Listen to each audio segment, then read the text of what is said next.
hacer una cosa.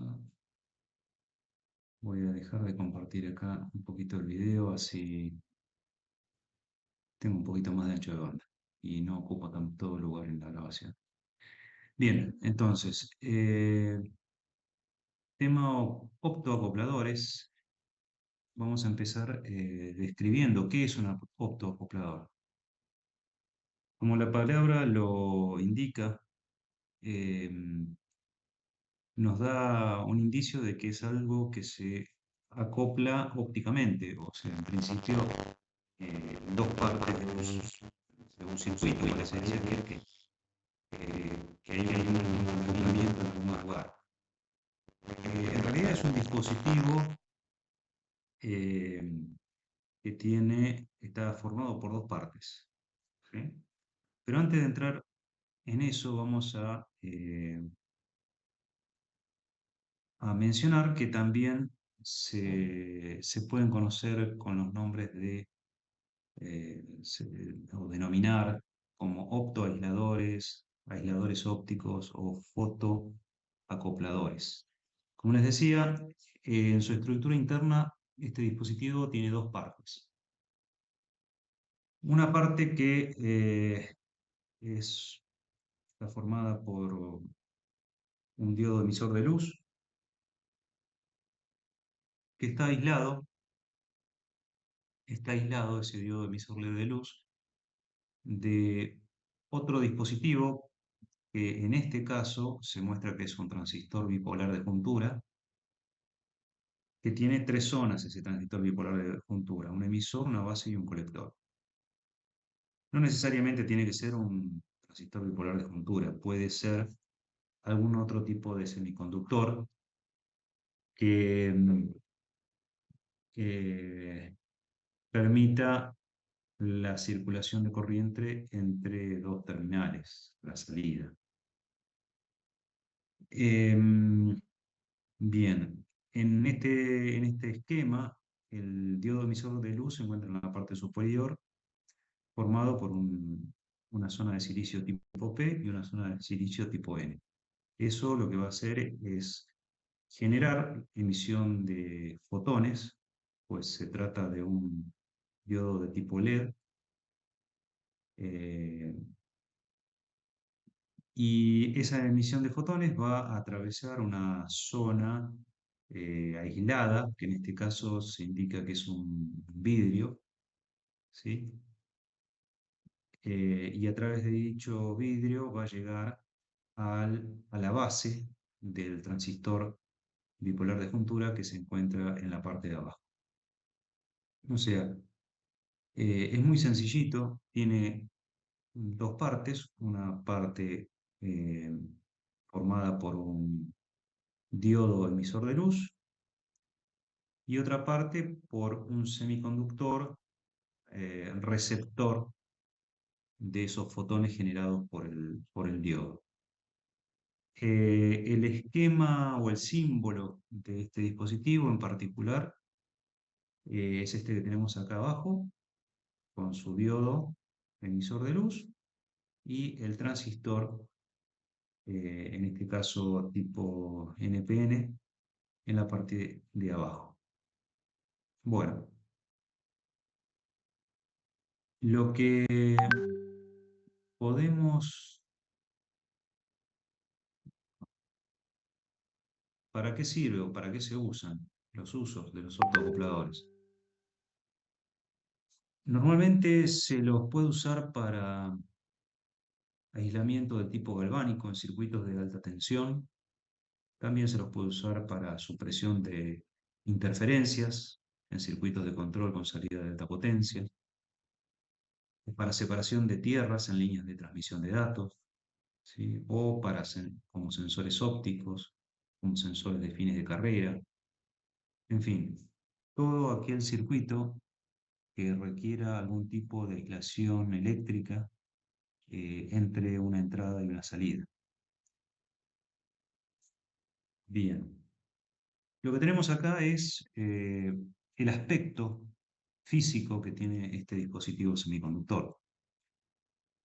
Normalmente lo van a ver como un, un encapsulado de 6 patas, ¿sí? 3 patitas de entrada, 3 patitas de salida. Las patitas de entrada van a conectarse al circuito de entrada y las patitas de salida al circuito 2 o de salida. Esto funcionaría como dice ahí como una especie de relé de estado sólido que conecta o interconecta dos circuitos separados. Esto permite que el circuito 1 controle al circuito 2.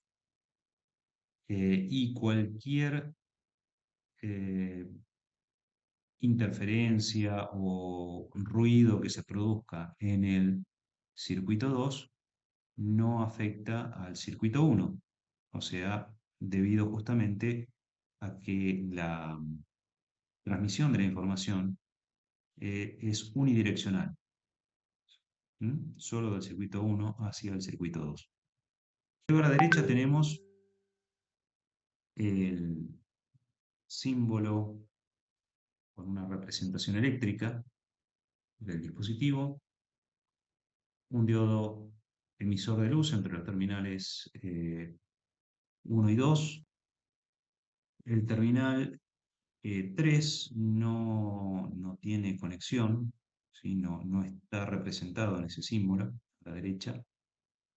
Y por el lado de la salida tenemos el transistor con sus 3 terminales, en los terminales 4, 5 y 6. Vamos a poder encontrar comercialmente optoacopladores que tienen encapsulados de color negro o de color blanco. Eh, Algunos fabricantes hacen esta distinción eh, otorgándoles a cada uno de ellos características eléctricas diferentes. Ya lo vamos a ver a continuación en una hoja de datos con el fabricante Fairchild, que hace esa distinción en su hoja de datos. Bien, lo que tenemos acá es una perspectiva interna de un optoacoplador en el cual se muestra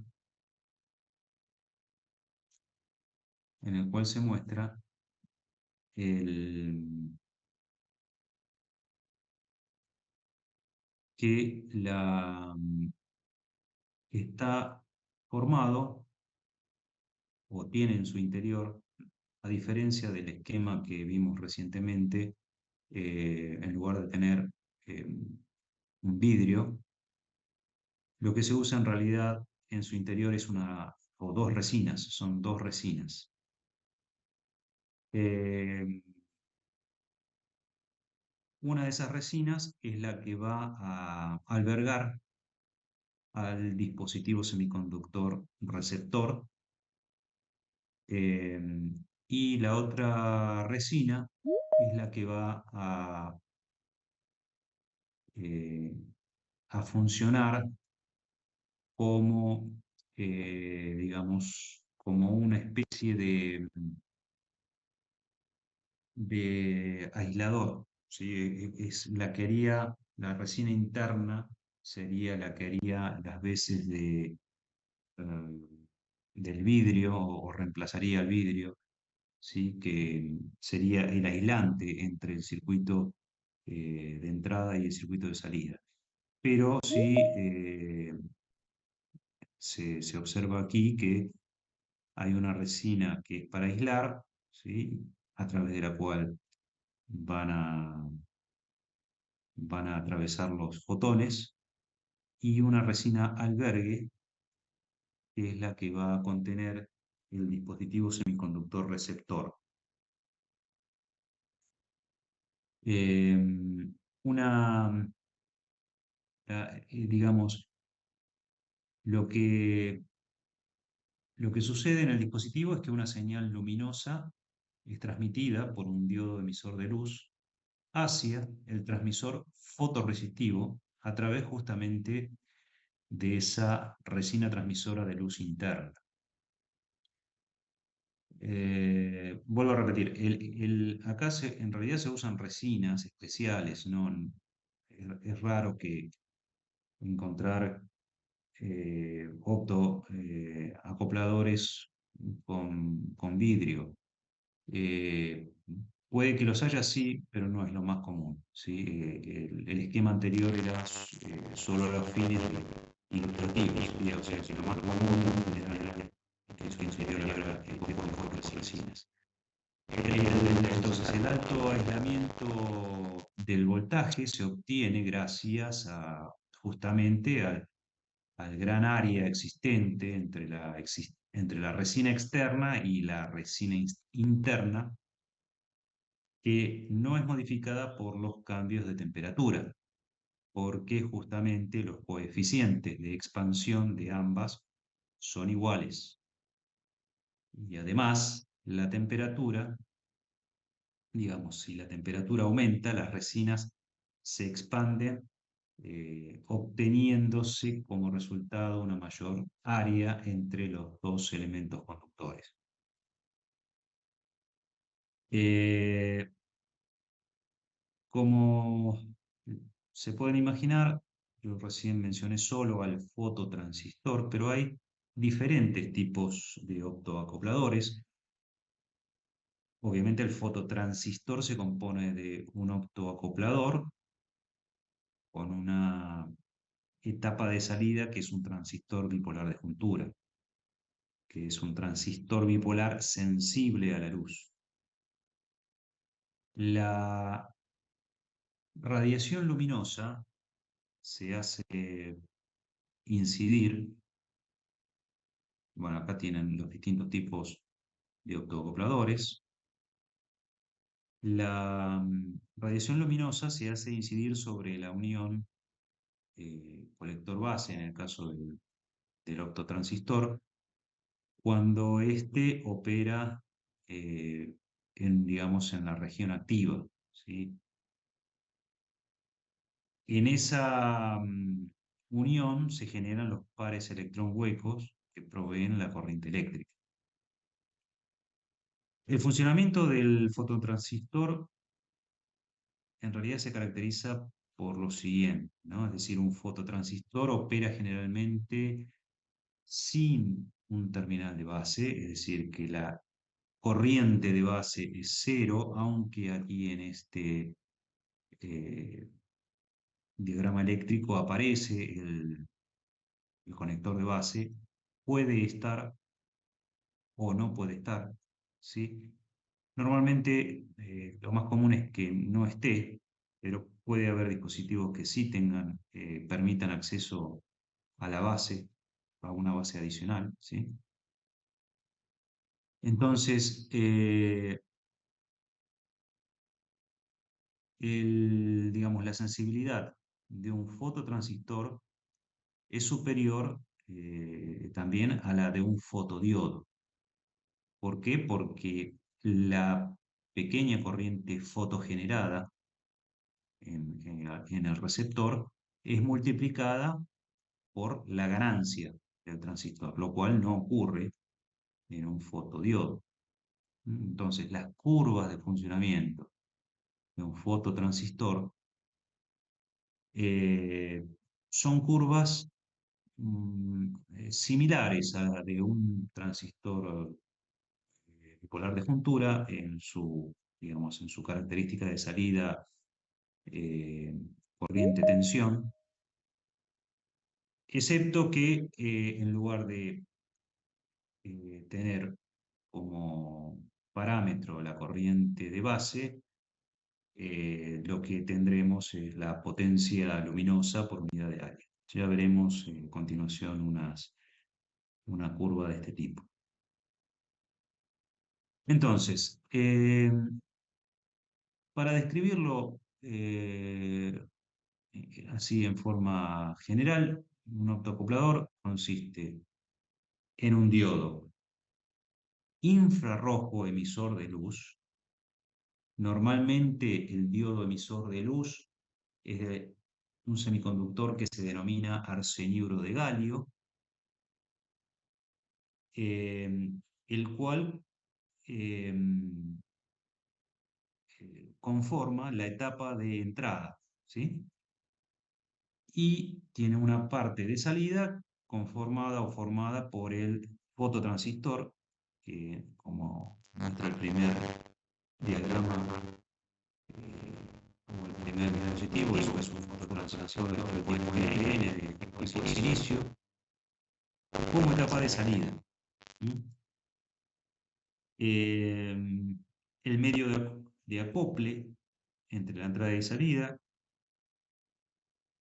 eh, digamos, es una resina o podría eventualmente ser algún tipo de cristal, ¿sí? O vidrio, que es raro, pero bueno, podría ocurrir, eh, que permite transmitir esa, esa transmisión infrarroja del, del, del LED de arseniuro de galio. Bien, los fotones emitidos entonces desde el diodo emisor tienen, podemos decir,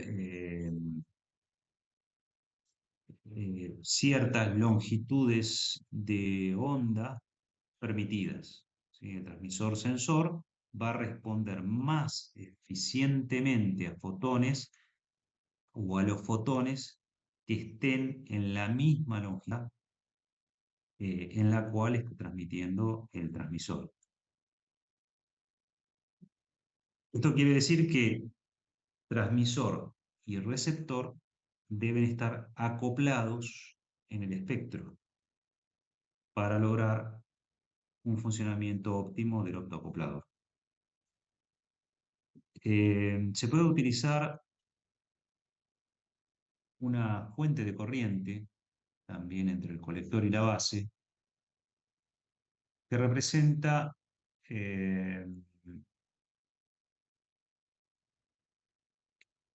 digamos, se puede usar una fuente de corriente entre el colector y la base del sensor para representar la corriente virtual generada en la base por los fotones incidentes. Esta corriente de base es proporcional a la cantidad de radiación eh, producida desde el diodo. ¿Mm?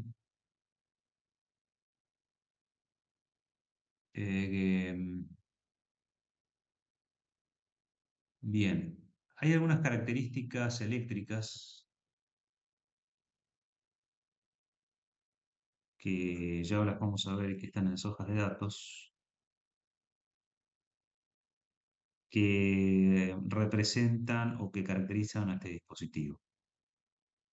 No solo puede haber un transistor a la salida, sino que también puede haber un tiristor, que es este dispositivo que supongo ya lo han visto en electrónica, el cual tiene un ánodo, un cátodo y una entrada de gate, que al igual que la base del bipolar de juntura puede estar o no. Hay otra configuración que es el Photo Darlington, que son dos transistores en cascada. También puede tener una patita de base o no. Y tenemos también lo que es el Phototriac. El Phototriac. En este caso no se le dibujó la entrada de gate. eh, es poco frecuente que tenga la entrada del gate, pero podría haber un dispositivo que, que requiera el uso de esa patita también, al igual que en estos casos anteriores. Y bueno, un poco estos son los dispositivos optoacopladores más frecuentemente usados. Ahora bien, esto lo podemos encontrar también en las hojas de datos con esta configuración. Ustedes ven que acá tienen la configuración estándar, la configuración del operador de estructura. Hay otro eh, optoacoplador que en realidad lo que tiene en el circuito de salida es una compuerta del tipo AND de Schmidt-Trigger, que lo que hace esto es, va a poner un 1 o un 0 en la salida de esta compuerta según tenga o no excitación en el diodo de entrada. Eh, Obviamente, al ser un circuito de tipo Schmidt-Trigger, esto tiene una especie de filtrado para evitar que sea afectado por ruidos o interferencias. ¿Está bien? Ya lo veremos después eso. Hay también optoacopladores para utilizar en, en circuitos de corriente alterna. La diferencia es que en el circuito de entrada, como lo pueden ver acá, tienen dos diodos. Uno actúa en el semiciclo positivo y el otro en el semiciclo negativo. La, el cuidado que hay que tener en todos los autoacopladores es, digamos, polarizar el diodo de entrada con el nivel de tensión y corriente que se indica en la hoja de datos. Normalmente, eh, en este optoacoplador, que es apto para excitarlo con corriente alterna, hay que tener especial cuidado en el valor de la resistencia que hay que poner a la entrada para limitar la tensión y la corriente eh, justamente en la entrada, que no exceda los límites permitidos eh, por estos dos diodos de entrada. Eh, los dos últimos autoacopladores que se muestran acá muestran un autoacoplador, en este caso estoy indicando un botella de salida, que tiene una patita 3 que no se conecta, y lo que tiene es que ese triac de salida va a permitir la conexión de una corriente alterna, porque ustedes saben que eh, justamente este triac lo que tiene es la posibilidad de conducir, es como si fuera una llave que cuando se activa, cuando se cierra, permite conducir entre los terminales 4 y 6 una corriente alterna o una corriente continua, digamos. eh, es como una llave, ¿sí? Si una vez que lo encendí, después para apagarlo, yo debería bajar por un determinado nivel de tensión. O de esta manera funciona un triac, ¿sí? Pero bueno, en este caso, esta llavecita se cierra o se abre en función de si yo tengo o no excitación en la entrada del LED, ¿sí? O sea, esto se va a cerrar cuando eh, haya fotones incidiendo sobre la juntura digamos, del gate del React.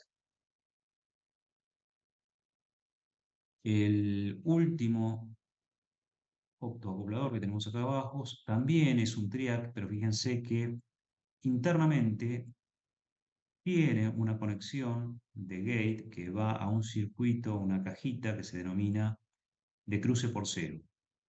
Es una cajita de cruce por cero. Quiere decir que si yo tengo una onda senoidal a la salida de los terminales 4 y 6, esta cajita lo que va a hacer es que, si bien esto puede recibir fotones en todo momento, solamente va a cerrar esta llave o va a permitir la conducción en aquellos momentos en que cruza por cero.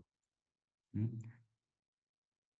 Eso no lo tengo en el anterior, esa cajita de control de cruce por cero no tengo acá, lo cual permite que si yo tengo una alterna circulando entre 4 y 6, cuando recibe fotones, eh, podría cerrarse esa llave en cualquier instante de la onda senoidal, ya sea que la onda esté pasando por un máximo o por un mínimo. En cualquiera de los eh, de, de sus grados de fase puede actuar este trial, ¿sí?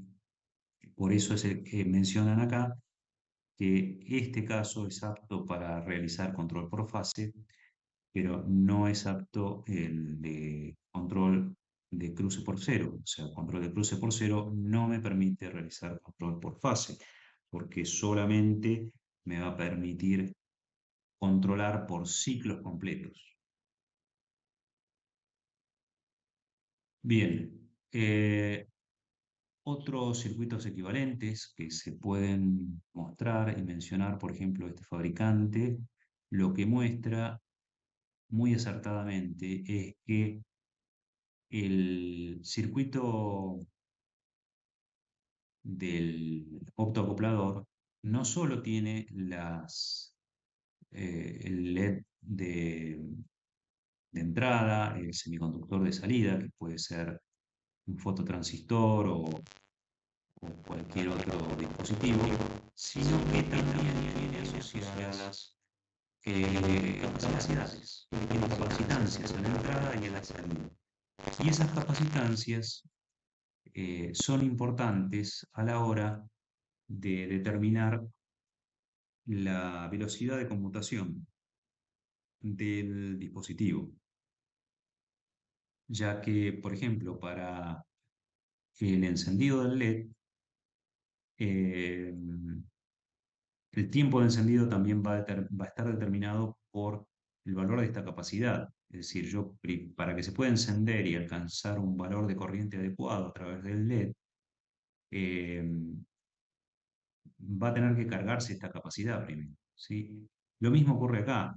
Para que se encienda o haya circulación de corriente entre emisor y colector, eh, primero las cargas que circulan entre los puntos extremos de emisor y colector van a tener que cargar esas capacidades parásitas, eh, lo cual genera tiempos de demora tanto para el encendido como para el apagado, porque para el apagado esas cargas acumuladas en las capacidades parásitas se tienen que liberar o descargar por algún lado. Así que eso es un fenómeno que afecta a todos, no solo a los optoacopladores, también ocurre lo mismo con dispositivos, por ejemplo, los MOSFET de potencia, que ya veremos en próximas clases.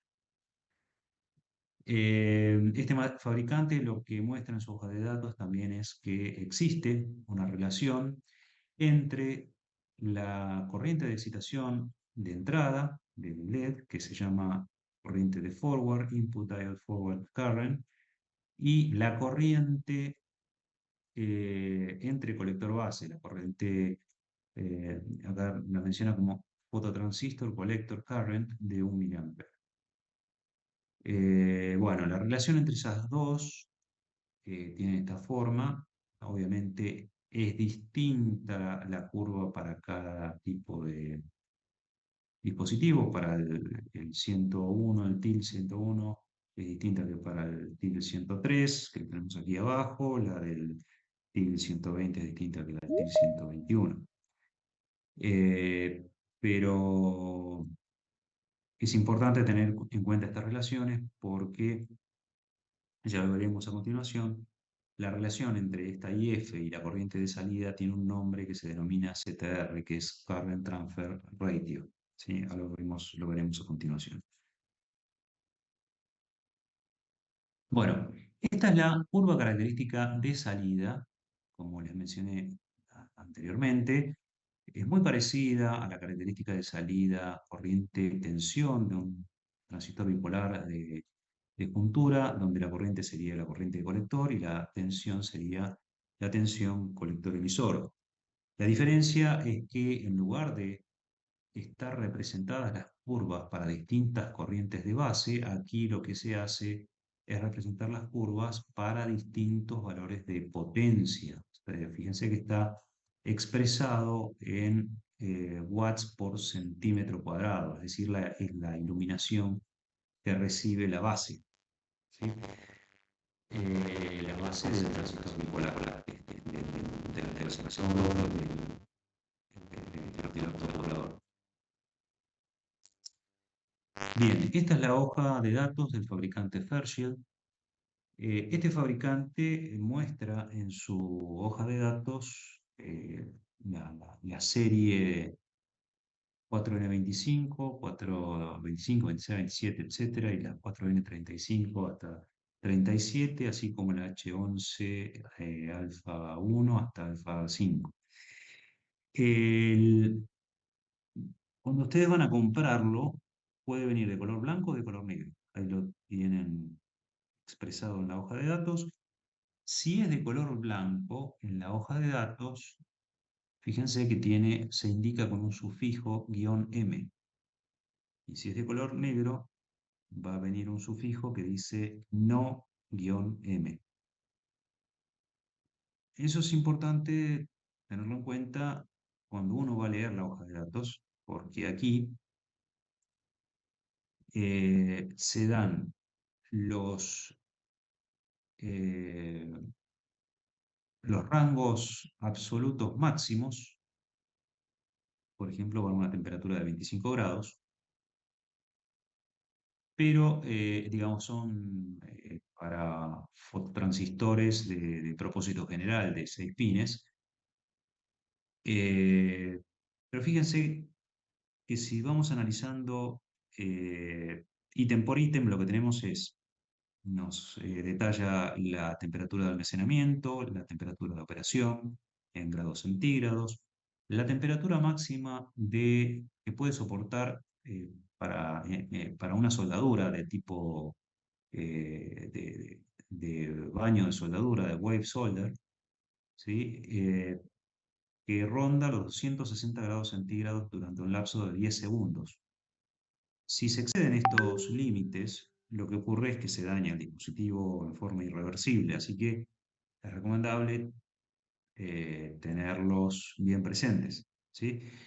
Fíjense que para lo que es la potencia disipada del dispositivo total, que abarca o comprende tanto al emisor como al transmisor, el receptor como el transmisor, dice que tiene una potencia de disipación máxima de 250 miliwatts, pero les dice que si es de tipo eh, blanco, el encapsulado, se va a deteriorar o va a ir reduciéndose esa potencia máxima a razón de 2,94 miliwatts por cada grado centígrado.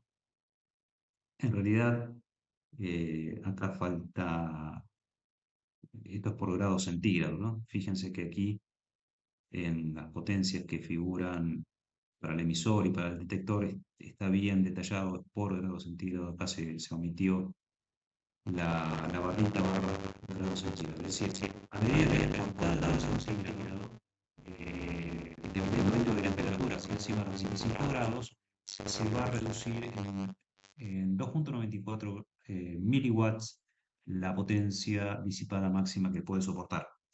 Y si el encapsulado es del tipo color negro, non-M, eh, tendremos una reducción de 3,3 miliwatts por grado centígrado.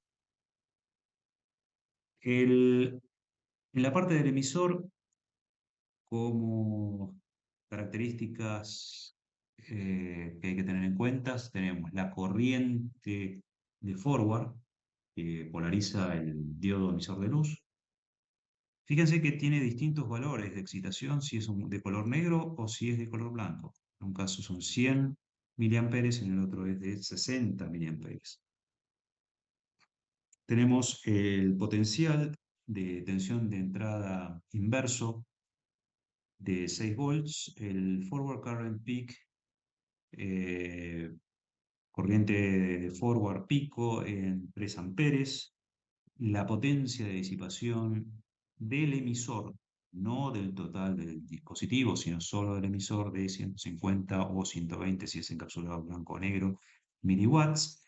Lo mismo con el detalle de la reducción de potencias máximas de 2 o 1,41 miliwatt por grado centígrado, según corresponda si es blanco o negro.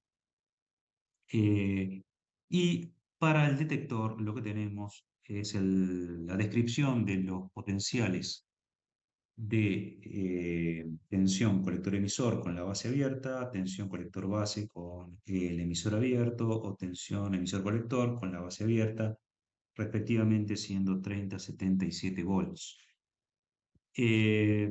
Y por último, haya la potencia máxima que puede disipar el detector. Eh, en este caso también se detalla un deterioro de 2 miliwatt por grado centígrados o 1,76 miliwatt por grado centígrados, dependiendo si es de color negro o color blanco el encapsulado. Bien, la siguiente diapositiva nos muestra que hay algunas características eléctricas de estos dispositivos, o mejor dicho, las mismas características, algunas ya mencionadas, de las cuales muestran un valor mínimo, máximo y típico, eh, tanto para el emisor como para el receptor. Todo esto está detallado para una temperatura de 25 grados centígrados. Lo que se puede observar aquí es que por el lado, bueno, del emisor, lo ya mencionado, tiene una corriente de forward, fíjense acá lo que se puede observar es que tiene un valor típico de 1,18 típico o 1,5 máximo, lo cual, comparado con un diodo común, muchas veces utilizado, decimos que tiene un valor eh, de potencial en directa de 0,7, lo cual acá es bastante más elevado, ¿no? Es un 1,5, 1,18 y eventualmente puede haber valores que lleguen hasta los 2 volts.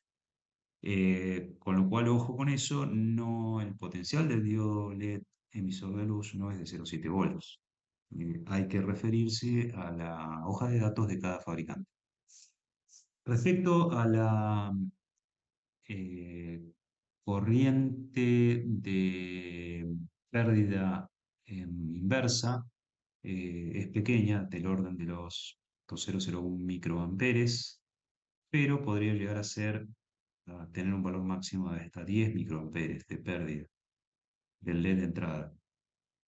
Por el lado del detector, tenemos los valores máximos de tensiones colector-emisor, con sus respectivos colector emisor, digamos, con la base abierta, colector base con base abierta o emisor colector eh, con, con base abierta. Bueno, ahí tienen los valores típicos de 100, 120 y 10 volts respectivamente. Todo ello referido digamos, medido con temperatura de 25 grados y con los valores de corriente de colector o emisor que se indican en cada uno de los renglones, ¿no? De un miliampere en un caso, de 100 microamperes o de 100 microamperes, 100 microamperes de corriente colector o corriente de emisor de 100 microamperes.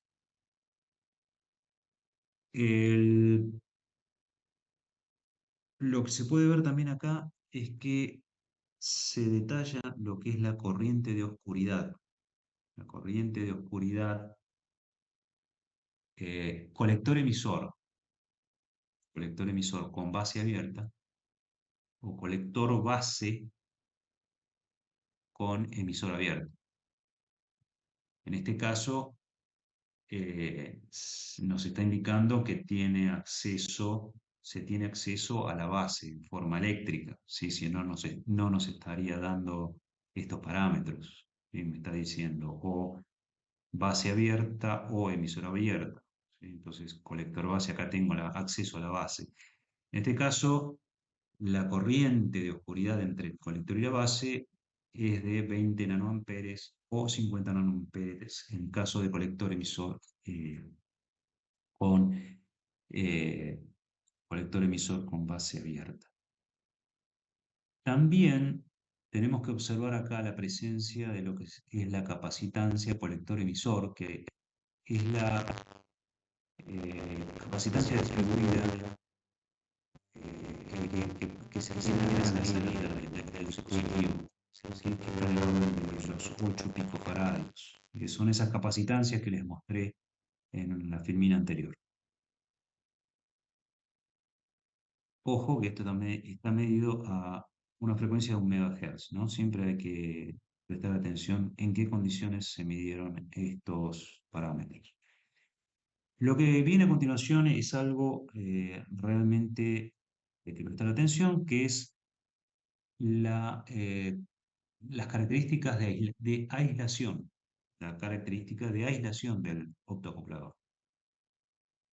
Esa característica de aislación está representada por el potencial máximo que puede soportar sin que haya un arco eléctrico o eh, a través del interior o que se destruya. Normalmente lo que va a ocurrir es que se va a destruir el dispositivo, o sea, tiene la capacidad de soportar diferencias de potencial entre la salida y la entrada del orden de los 5300 volts de corriente alterna RMS o 7500 volts de corriente alterna pico. Lo que también nos dice este fabricante es que tiene una resistencia de aislación entre entrada y salida del orden de 10 a la 11 ohms y una capacitancia de aislación del orden de los picofaradios, dependiendo también, fíjense que ahí indica en la última línea que es para el encapsulado tipo de color blanco, el guión M. Todo esto medido a temperaturas de 25 grados. Otra característica muy importante de los optoacopladores, como mencioné anteriormente, cuando vimos las curvas del fabricante que relacionaba la corriente de forward con la corriente de salida, es lo que se denomina current transfer ratio. Es colector a emisor. El current transfer ratio es la relación entre la corriente de salida colector-emisor, ¿sí? Que tenemos a la salida del, del transistor, del fototransistor, dividido por la corriente de forward, ¿sí? Y eso expresado en por ciento. Ustedes ven acá que tienen distintos dispositivos y para cada uno de ellos eh, un determinado valor, en este caso siempre se dan los mínimos en porcentaje, un CTR, es decir, una relación entre corrientes de salida y entrada del 100%. Esto quiere decir que si a la entrada tengo 100 miliamperes, a la salida voy a tener 100 miliamperes. En el caso que sea de 50, esto está expresado en por ciento, fíjense. Quiere decir que si fuera del 50%, entonces el current ratio, el CTR, si tengo 100 miliamperes, a la salida tendré 50 miliamperes, y así sucesivamente.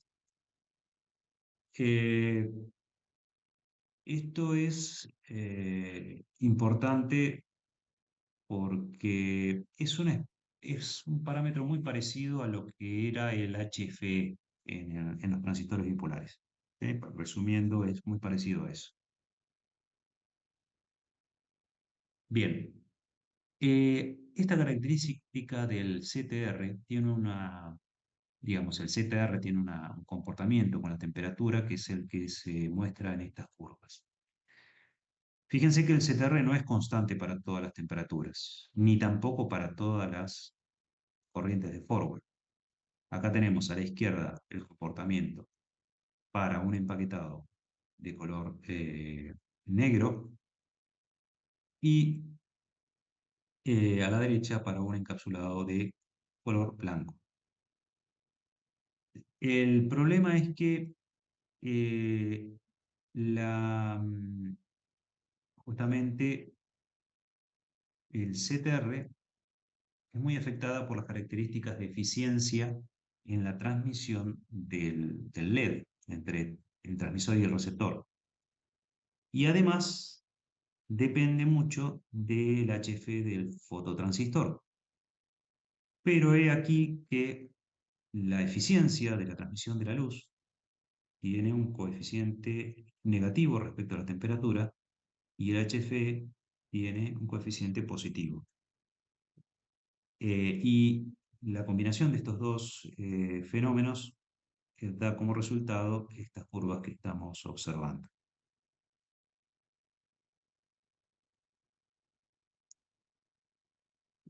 Otro formato que pueden tener los optoacopladores son los de tipo ranurado.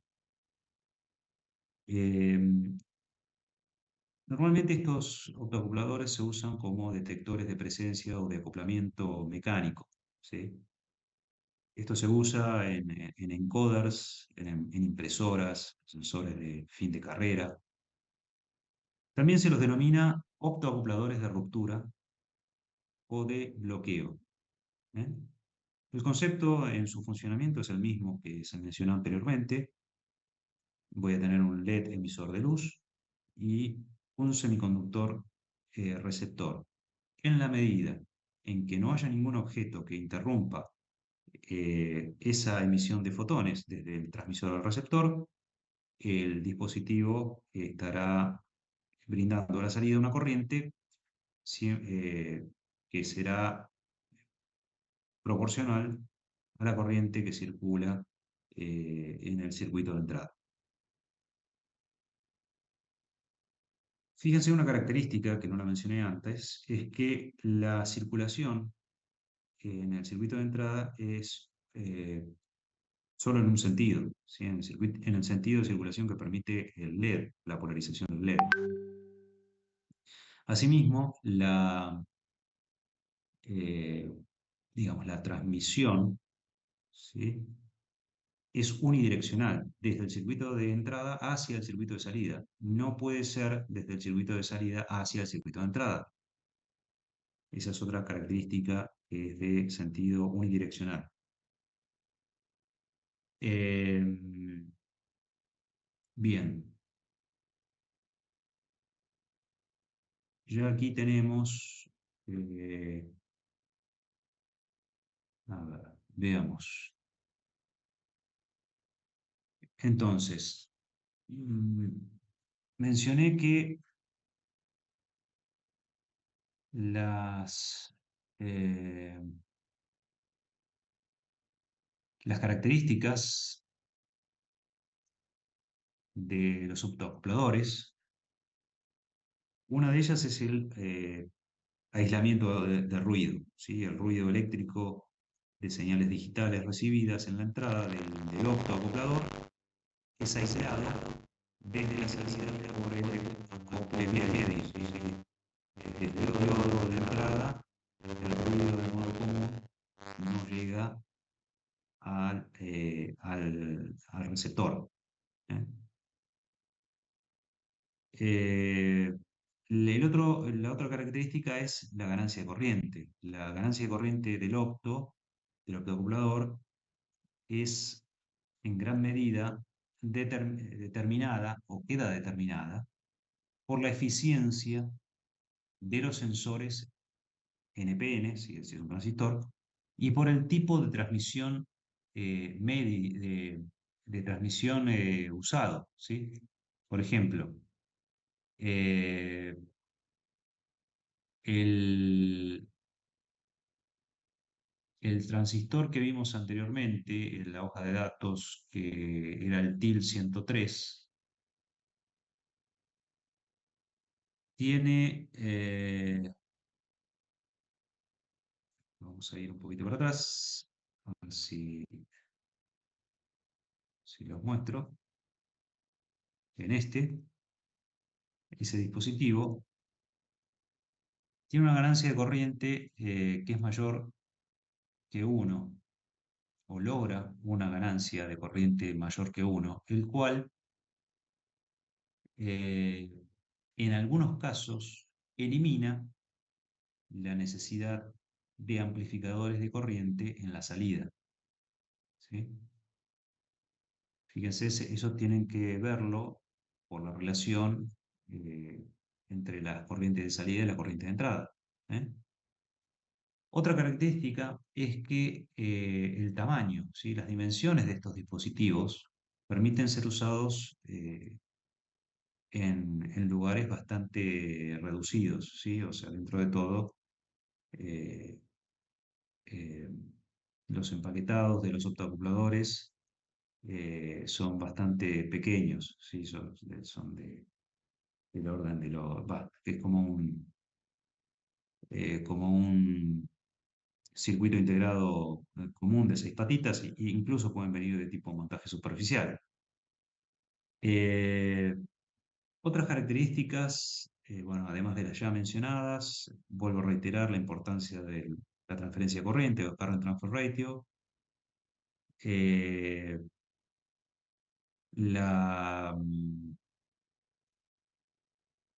la característica ¿cómo se llama? De la aislación, que es otra de las características importantes. Eh, y bueno, tener en cuenta también de que, bueno, esa transmisión o el transmisor, ese es un LED como ya lo dije anteriormente, de arseñuelo de galio, del tipo se denomina infrarrojo, es decir, que emite luz infrarroja el,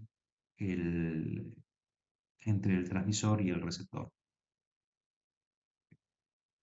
Bien, bien.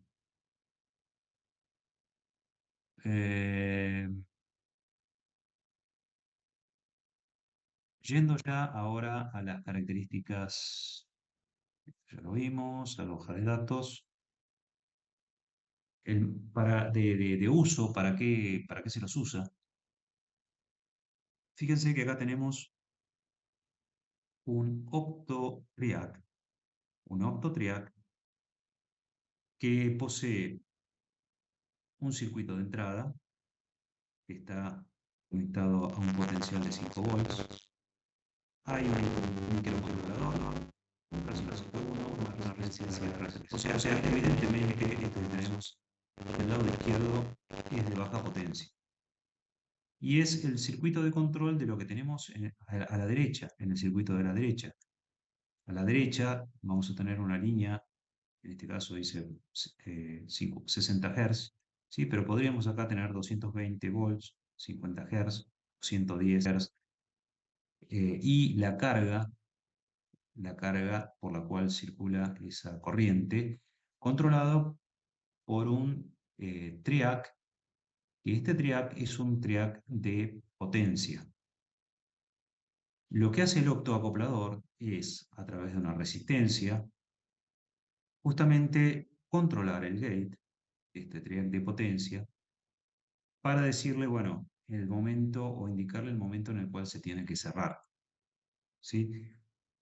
Eh, Evidentemente se hace este tipo de circuitos porque la capacidad de manejo de corriente eh, del optotriac no es suficiente como para el manejo de corriente que requiere la carga, ¿sí? Entonces yo debo poner tal vez un triac eh, que tenga mayor posibilidad de manejo de corriente y bueno, dispararlo a través del octotriac. Esta es una posibilidad. Eh, Acá se está mostrando que es un octotriac que no tiene control de cruce por cero. Eh, Hay que tener cuidado en la elección del valor de esta resistencia R3, así como también en el valor de esta resistencia eh, de protección del octotriac, ¿sí? En base a los valores máximos permitidos por la hoja de datos del octotriac. Bien, en definitiva, el que controla a la carga es el microcontrolador que tenemos acá, el MC373870. Este microcontrolador lo que hace va a poner un 1 o un 0 en la base del Q1 y va a encender o apagar este LED, ¿sí? Según sea eh, la operación que esté queriendo realizar el microcontrolador, ¿sí? Entonces, todo este circuito del lado izquierdo es el circuito de control. El microcontrolador va a decir o va a determinar según el programa que tenga cargado cuándo debe o no encenderse el LED para activar el circuito de potencia de la salida. Lo que tenemos acá, como evidentemente aquí no tenemos control de cruces por cero, el control de cruces por cero puede venir incorporado dentro del octotriac o bien se puede implementar en forma externa, en forma discreta, con eh, componentes externos al octotriac, para lo cual va a tener que haber una sincronización entre el circuito de control y el circuito de potencia. Justamente lo que se va a buscar con el control de cruces por cero es que los pulsos, los pulsos que activen al triac de potencia caigan justo cuando la onda del circuito de salida esté pasando por un valor cero o muy cerca de cero. Eh, Esto, ya les digo, normalmente lo puede hacer el control de cruce por cero si el octotriac lo tiene incorporado y si no, se puede hacer a través de un circuito implementado en forma externa al octocorporador. Aquí lo que vemos es justamente el control de cruce por cero incorporado al octotriac, en el cual, en este octotriac, tiene su resistencia de entrada, que polariza en el nivel requerido por el LED de entrada, respetando las indicaciones del fabricante. Recuerden que la caída de tensión aquí aproximadamente puede ser del orden de los 1.5 volts, ¿sí?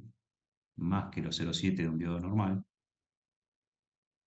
Este diodo, perdón, este zero crossing, lo que hace justamente es que la señal alterna que viene a través de la carga y parte se deriva al octotriac, cuando esa señal cruza por cero, va a cerrar esta llavecita, ¿sí? Que es este triac, es una llavecita, y al cerrarse va a disparar el gate del triac de potencia. Obviamente esto, el LED está emitiendo fotones en todo momento. Lo que hace el zero crossing es detectar o habilitar esta llavecita solo en aquellos momentos en que la tensión, digamos, la señal senoidal pasa por cero. Este circuito también tiene eh, agregados una resistencia y un capacitor en paralelo con el triac de potencia, lo cual es un circuito que se denomina Snubber con W, SNUBBER en inglés, que es un circuito de protección. Esto normalmente viene en un único encapsulado, esta resistencia y capacitor, y es a los fines de protección de este triac, es para protegerlo. Normalmente lo que hace es protegerlo contra disparos erráticos, ¿sí? Frente a variaciones abruptas de, de B a de T, ¿sí? O variaciones de tensión muy abruptas, diferencial de tensión respecto a diferencial del tiempo, el de B de T, que eventualmente podría disparar erráticamente o cerrar esta llave en forma errática en algún momento cuando yo en realidad no lo estoy queriendo cerrar. Bien, la otra característica que se puede observar del zero crossing respecto al que no tiene zero crossing es que esta resistencia, en el caso del zero crossing, puede ser de un valor menor a la resistencia que se usa en aquel dispositivo que no tiene zero crossing. ¿Por qué? Porque el que no tiene zero crossing, eventualmente por aquí va a poder circular y va a tener que cortar una corriente que puede llegar a ser del valor pico de la corriente alterna. En cambio, en este otro, ¿sí? Va solamente a cerrar a potenciales cercanos a cero, con lo cual esta corriente, la corriente que circula por esta malla va a ser menor, por tanto la resistencia va a poder ser más chica. Bien, otra aplicación que que se puede dar de ejemplo es esta que vemos acá, en el cual del lado izquierdo tenemos, fíjense, los optoacopladores los tenemos aquí al medio, que son dos optoacopladores 3011, MOC 3011, que no tienen zero crossing incorporado. A su salida tienen el circuito de potencia, sus respectivos triacs de potencia, manejando lámparas y motores, lámpara y motor, y a la entrada tienen el circuito de control de baja potencia. Pero lo que se hace acá es implementar un circuito de cruce por cero en forma discreta a través de este transformador, diodos, rectificador, resistencia y transistor, que lo que hace es, eh, esto está a la misma línea de 115 que que las cargas, con lo cual de acá se está monitoreando en qué momento la tensión de línea pasa por cero.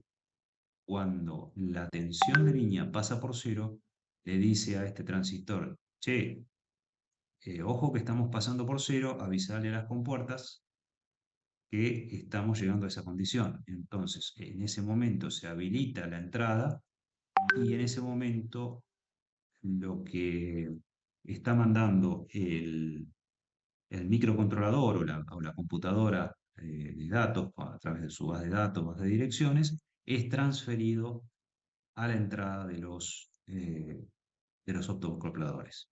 Es una forma de implementar eh, un cruce por cero un poquito más complicado, en realidad, ¿sí? Que tal vez podrían haber puesto directamente aquí los octotriacs, los otros triacs con cruce por cero incorporado. Hay que ver cada aplicación en particular, a ver por qué se hace de tal o cual forma. Pero así a primera vista parecería que este es un circuito eh, más caro por la cantidad de componentes y de diseño que implica, que es solamente poner un optoacoplador que tenga el cero crossing incorporado. Bien, bien. Más o menos ya con esto les estoy dando una idea de para qué se usan, qué se trata el octacoplador. Otra mención importante que quiero hacerles es que, bueno, en estos casos hemos mencionado que el circuito de control estaba del lado izquierdo y el circuito de controlado del lado derecho, pero no siempre es así. Es decir, por ejemplo, el caso de los optoacopladores que tenían los, eh, las entradas que admitían tensión de línea o tensión senoidal de entrada, es muy probable que en esos optoacopladores el, el circuito de alta potencia esté a la izquierda y el circuito de baja potencia esté a la derecha. Por eso les digo, el, depende de la aplicación. Normalmente la baja potencia controla al LED y la alta potencia controla al triac, ¿sí? O al triac de salida. Pero hay que ver cada aplicación en particular. Bien, acá he querido ponerles un ejercicio a los fines de que poco que se pueda, eh, digamos, incorporar algunos conceptos para la polarización del diodo y del correcto funcionamiento el- del transistor bipolar de salida en este caso. Acá lo que tenemos es un octacoplador, un 4L25 y un par de compuertas inversoras, una en la entrada y otra en la salida, las dos del tipo 74LS04. Estas compuertas lo que hacen es, eh, digamos, obviamente, eh, son parte del circuito de entrada y de salida de este optoacoplador, pero lo que nos va a pedir el circuito es calcular R1 y R2. Entonces, con los datos tanto del optoacoplador, el 4N25, como con los datos de las compuertas, se va a pedir que se calculen los valores de R1 y R2 para que el circuito funcione correctamente y que en nivel alto haya un margen de ruido de 0,7 volts. Bueno, para eso eh, lo que yo les voy a dar algunos lineamientos, les voy a dar la respuesta, pero obviamente el desarrollo lo tendrán que hacer ustedes. Acá primero tenemos que analizar la malla de entrada. Analizando la malla de entrada, para analizar la malla de entrada, lo que tenemos que hacer, fíjense que, vamos a ver, cosita, tenemos que el LED eh, conduce cuando la salida del primer inversor, o sea, que está a la izquierda, está a nivel bajo, o sea, cuando me pone un cero a la salida, y no conduce cuando la salida de dicho inversor está en nivel alto. O sea, cuando me pone un nivel bajo a la salida del primer inversor, es como si me estuviera poniendo una masa en la salida, ¿sí? Entonces el valor de R1 determina la intensidad que se le puede dar el LED, es decir, cuánto está conduciendo, cuál es la IF, la I de forward. La IF de forward debe satisfacer eh, cierta condición, que obviamente esa I de forward tiene que ser menor que la corriente de forward máxima que me dice la hoja de datos del 4N25. ¿Y cuál es la IF máxima? Me dice la IF, 420, IF máxima del 4N25 es 50 mA. O sea, la corriente que circula por ahí, la I de forward tiene que ser menor a 50 mA. Esa sería una condición. Pero también, por otro lado, yo tengo que considerar cuál es el valor de la corriente de salida en nivel máximo perdón, en nivel bajo máximo.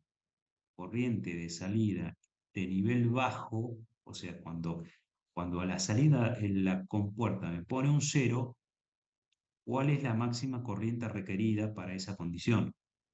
Si vemos los datos del problema, nos dice que la IOL máximo es de 8 miliamperes. Por lo tanto, yo tengo dos condiciones. Esa, la primera era, dijimos que IF tenga que ser menor que IF máximo, 50 miliamperes. Pero también la otra condición es que IF tenga que ser menor que la IOL máximo, que son 8 miliamperes. Por lo tanto, de esas dos condiciones voy a tomar la más restrictiva. ¿Cuál es?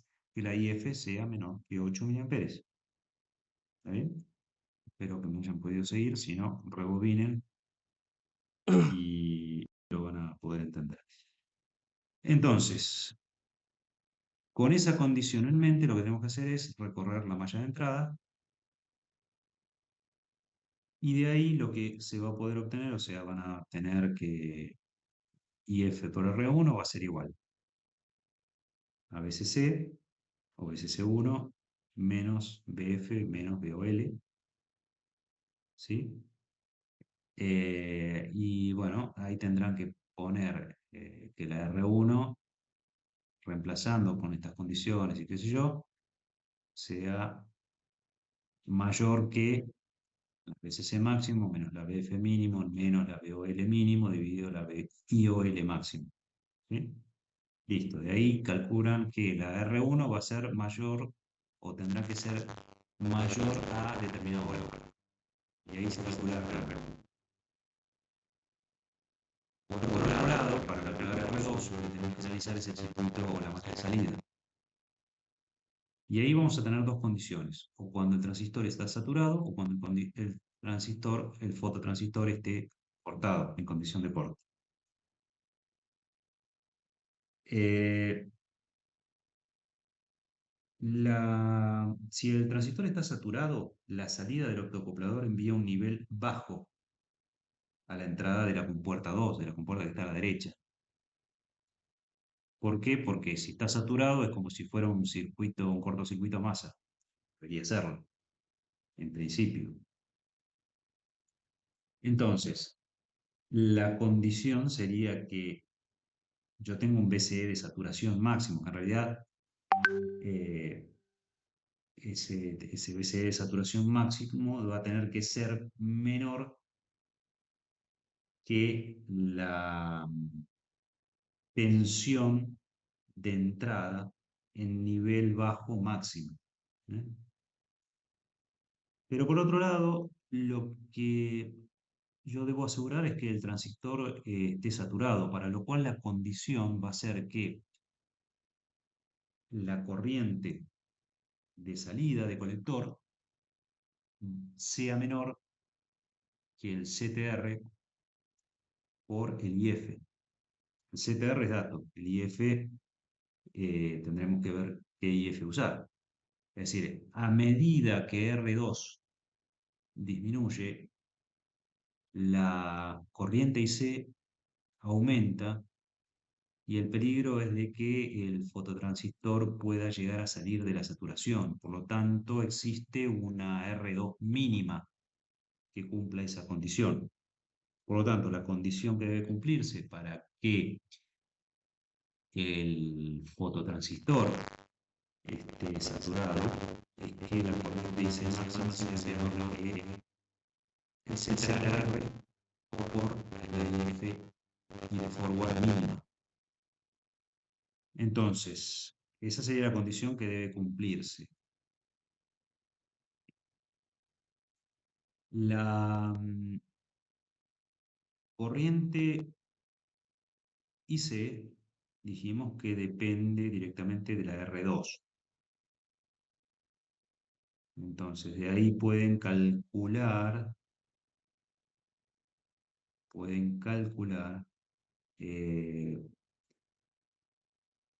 digamos, haciendo la malla, se puede calcular, hay que plantear la malla de salida como IC máxima por R2 igual a BCC máxima menos BCE mínima más IL máxima. ¿Sí? Y lo otro que van a tener que calcular es la IF mínima. ¿Sí? Que se va a calcular en base al circuito de entrada. ¿Sí? O sea, la IF mínima la tengo que calcular con el circuito de entrada. ¿Eh? Bueno, haciendo los reemplazos correspondientes, deberían poder obtener el valor mínimo de R2, así en la condición en la cual, analizando esta condición en la cual el transistor está saturado. El valor máximo de R2 se obtiene analizando el transistor en la condición de corte. ¿Sí? Entonces, cuando está en corte, la tensión colector-emisor debe considerarse como un valor alto eh, por el inversor que tenemos a la derecha.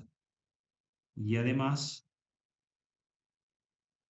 tendrá que respetar la condición de BCE en apagado, que sea mayor al valor de la tensión eh, de entrada en estado alto mínimo más el margen de ruido en estado alto. El margen de ruido es el de la compuerta. Ese valor me dice que es de, a ver, creo que lo tenemos como dato,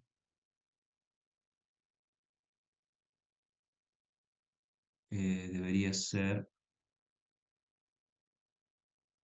el VOH mínimo es de 2,7 volts. 2,7 volts,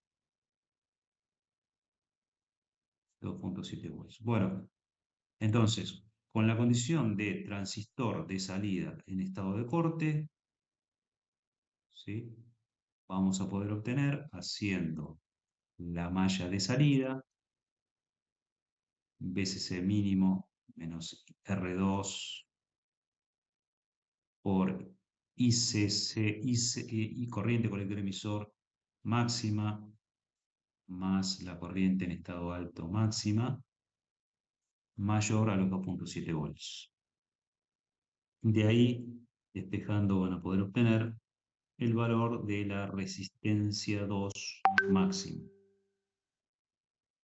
Es decir, voy a tener un valor de R1 ya obtenido mediante la malla de entrada y un valor, un rango de R2 eh, que que puede tener para para la malla de salida. El problema es que el valor de R2 que elijamos en ese rango determina en parte la velocidad del circuito. Porque en las conmutaciones que se realizan de estado bajo a alto del fototransistor, la capacidad de entrada del segundo inversor, el que tenemos a la derecha, justamente se carga, tiene, o sea, el inversor, aunque no está dibujado ahí, tiene una capacidad de entrada, aquí, tiene una capacidad de entrada que debe cargarse para que la compuerta funcione. ¿Sí? Entonces, esa capacidad de entrada del inversor se carga a través de R2, de forma que si R2 es mayor, el tiempo también es mayor el tiempo de conmutación, porque la corriente baja. Entonces, tarda más en cargar esa capacidad de entrada. Hay que tener en cuenta, además, que la velocidad de actuación de los computadores tiene un tiempo de subida y bajada del orden de los 2 microamperes, no me afectan aislamiento, ¿sí? Entonces, por eso, eh, vamos a obtener un valor en el rango, en un determinado rango de R2, pero ojo con poner un valor muy alto de R2 porque puede afectar a la velocidad eh, de conmutación de la compuerta de salida. Bueno, se los dejo para que intenten plantearlo en base a todo lo que les comenté. A continuación les voy a dar la respuesta y bueno, traten de llegar al mismo valor. ¿Eh? Ahí tienen la respuesta. Bueno, esto ha sido todo por el lado de octoacopladores. Espero que se hayan entendido las cosas. Si tienen dudas, por favor, me escriben. Eh, y, y bueno, ya estaremos próximamente usando estos dispositivos en los próximos trabajos prácticos. Así que bueno, gracias por la atención, tengan buena semana y cuídense, que Dios los bendiga.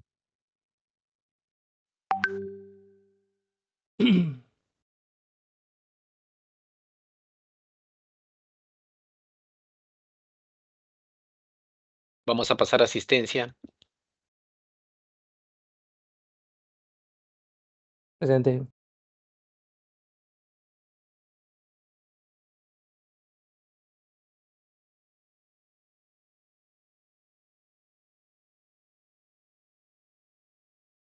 Listo, señores, muchas gracias. Nos encontramos a las 9.